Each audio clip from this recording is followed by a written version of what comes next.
Hello, buddy. Master is back here again to say welcome back to my channel. Today's going to you by the screen. We are back with part 2 of our E3 2018 coverage. So, if you missed part 1, link in the description, you can go check it out. We pretty much went over the three starting companies of our E3 breakdown, which were EA, Sony, and Microsoft. If you want to go check that out, you can. And we pretty much looked at the games that they released and discussed first impressions about them as well as reactions. So, today in this video, we're going to be finishing up with the last three companies, which are Bethesda, Ubisoft, and Nintendo, as well as the reactions for those. So if you want to see more of this kind of stuff on the channel, be sure to hit that like button, and let's get started.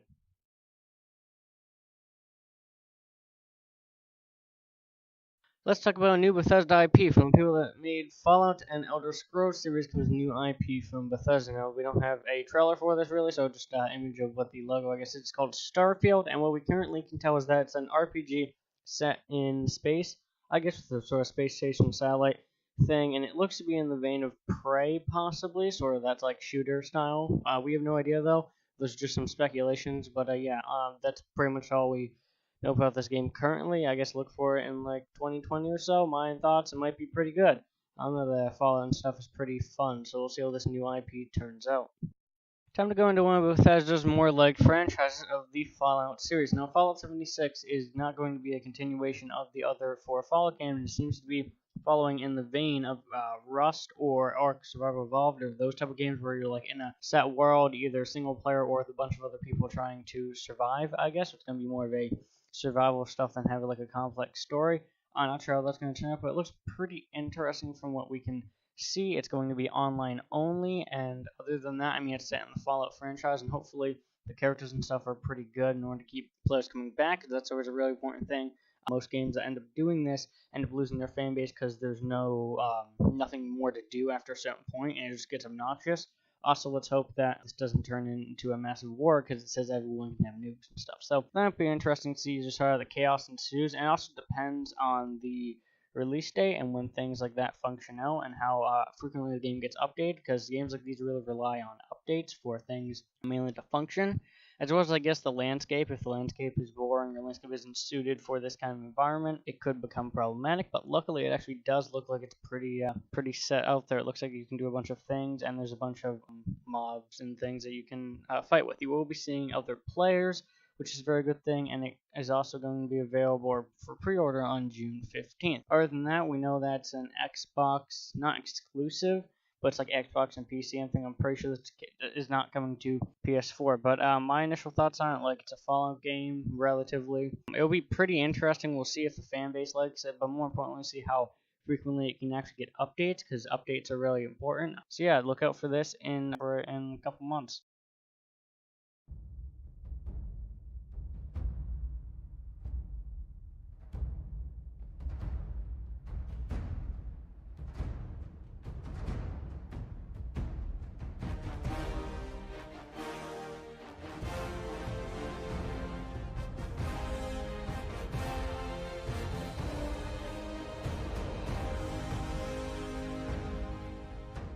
Let's talk about the big one from Bethesda. This is Elder Scrolls 6. Now, everyone's been wanting this since 2012 when the game was first launched, or 2011, I guess, but since 2012 or 2013 when the remasters happened. Everyone's wanted an Elder Scrolls 6, but never got it until this announcement right here, which is pretty great. And everyone's freaking out about it with this trailer that's literally 30 seconds long, about it being in pre-production. Now, we don't know literally anything about this. Also, sorry for most of these not knowing a bunch about these. This is an explanation thing without much of the detail, but what we do know, one confirmed fact, is that the VP of marketing behind said that at Bethesda Softworks that they'll be focusing on single-player games such as the Elder Scrolls 6 and the Starfield thing, but the Fallout game will be online. So it's a very big benefit that it's going to be a single-player focused, maybe not 100% single-player, but single-player focused at least experience. Other than that, look out for this game probably in like 2021.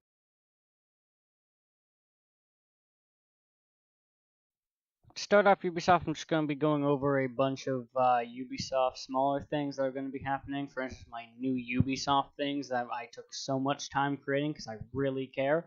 New things coming out are the For Honor DLC, which I'm pretty sure is already out or going to be coming out in a recent beta. The Mario & Rabbids DK Adventure DLC, which is actually already out. You can download that if you want. A new adventure with DK and his Mario friends. New Trials game, Trials Rising.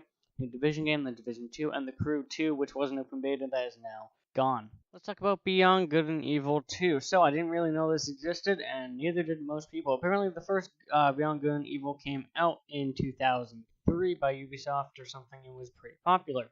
So, yeah, that's a long time to wait, almost as long as The Incredibles, for this thing to come out. But as far as we know, it's out. And by out, I mean in pre-free alpha, and by that, I mean that the beta, closed beta for this, is available at the end of next year. So it's probably a 2020 game, almost guaranteeingly a 2020 game, but we'll see. So Beyond Good and Evil 2 is the sequel to Beyond Good and Evil that follows pig characters, weird witch lady characters. We got Gorilla Man, we got an Ice Age type looking planet, moons, and an asteroid. Sandstorm hits, and then they blast off into like everything. And I probably went way too fast. I'm just skipping the trailer right now. From what we can tell, it looks pretty interesting, and the end character of Jade is coming back from the original series, and that this is a prequel. Other than that, we know pretty much nothing about it except some small little tips that are known nothing to me, except there's going to be interesting character customization, different hybrids. The planet is going to be split into two, and just a bunch of other facts, like you're going to be able to have augments. Jade is not the person you remember from before, and also a interesting user development feature that they're implementing, which is going to help shape the game as it's being developed by the people that actually want to take part in that. So it's going to be pretty cool. But other than that, look for this game if you want in 2020.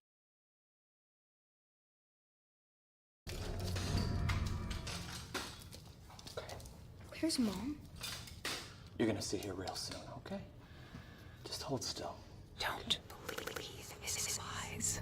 Let's talk about a new IP and collaboration between Spectre Vision and Ubisoft Montreal. So this is Transference, and as you can see from the whole trailer and stuff, I guess it's pretty interesting. It's supposed to be a bridge, as they're calling on their site, a bridge between the thriller that feels like a movie but plays like a game, and a collaboration that has the both Hollywood aspect, or Hollywood in terms of like movie aspect and also game. So it's supposed to be a psychological thriller coming out in fall of 2018 for VR and also the other options, so PlayStation, Xbox, and Windows. And it's supposed to the plot is to escape a deranged mind, both in VR and traditional. You're bringing the first-person experience into a new dimension. So it's supposed to be similar to those games that you saw beforehand, the clown games, whatever they're called, that had the sort of thing where it was half movie, half game, where they have video clips. Similar to this thing, but instead of that, you're going to be playing it, which seems pretty cool. Yeah, and all we really know is that it's going to bridge the gap and has a cool, interesting perspective on it. It's a psychological horror-ish game. As you can see from the actual trailer itself, it looks to be something in the line of What Remains of Edith Finch, kind of, in terms of like narrative story, but it seems to have more of a depth to it. Not saying the other one didn't have depth, it just seems more of a character base around it, having ghosts and have like a virus that you have to run through. But yeah, otherwise it looks pretty interesting, and we'll see it in 2018, which is actually pretty great. Your hunt for the convoy starts here, in your hideout, deep within the Chagos Islands.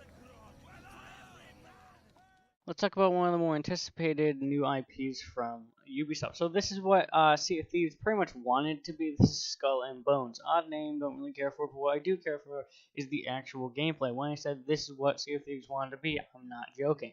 As we go through the trailer, you can actually see it's a more realistic approach on the whole pirate ship stuff, but it actually looks like it's going to have a lot of content. It looks like everything is going to be somewhat procedurally generated, but it's actually going to look good, and it's going to have sort of different characters that you can play around with and know about, and sort of a whole story around it, unlike Sea of Thieves, which has literally no story. I mean, it can be fun sometimes, but this just seems a lot better. So not only does it have a story, but it has this amazing ship, and the atmosphere to this game really feels like pirate-like. So you get on the ship with your crew and stuff, and you go to look at the different sort of pirate oasis things you can buy, you can upgrade your ship, you can change pretty much almost everything about it, as you can see from the screen, but you can also change and upgrade different weaponry and cannons, which I actually really love. So it does seem to be a very good deep customization. As well as the water looks amazing. And hopefully this will be pretty multiplayer open world-ish, like Sea of Thieves, but just be able to sustain longer with more content. Now, I will want to see if there's any DLC for this game and what that actually brings up. Another thing I want to mention, though, even though there is a bunch of stuff and it looks pretty fun, what does kind of seem a little bit odd to me at first is just the whole shooting mechanic of you get a location, you set sail, but then you shoot things, and the shooting thing kind of look really weird and not as what it should be. But anyways, I think it should be pretty good in terms of an overall game. It seems like the crew aspect of it works really well, but we'll just have to see when this game comes out in 2019 or 2020. Game director on Assassin's Creed Odyssey. Today I'm excited to give you a sneak peek at 3 years of hard work from the Ubisoft Quebec team. So we're going to be talking about the biggest thing announced from Ubisoft at E3 2018, which was the Assassin's Creed Odyssey. Now, this isn't really a game trailer; it's more of a gameplay thing where the creative or PR marketing people just talk about the game and show the gameplay elements and stuff. So I'm going to be cutting this down more than I probably should be. But yeah, so as you can see, all we really know is that it's coming in 2019, and that's years of hard work done by the Ubisoft Quebec team. Adds 3 years or so, and the environment looks pretty nice. All I can really say about that is the environment does nice. The gameplay looks pretty interesting, as you can choose your own character and have different paths. The focus for this time is in Greek mythology, so that's pretty cool. Taking a new stance for Greek mythology, and also dialogue choices are going to be a really big thing in this. Although we did just get a Assassin's Creed game, this looks to be pretty interesting because they're by different groups. So Ubisoft has a bunch of different groups, as the Transformers Montreal, so each one can work on different things at once. So I think that's where that one came in from, the Origins one. This one seems like a better version of this, just has more characters, dialogue choices will actually matter. It's also pretty cool, and yeah, overall looks like a pretty interesting game of how things lay out, but we'll see what the fans say. This game is probably going to be coming in 2019, possibly 2020, but it doesn't look so because it looks pretty far along.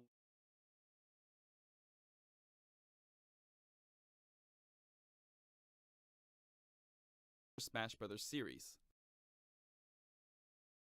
Please take a look.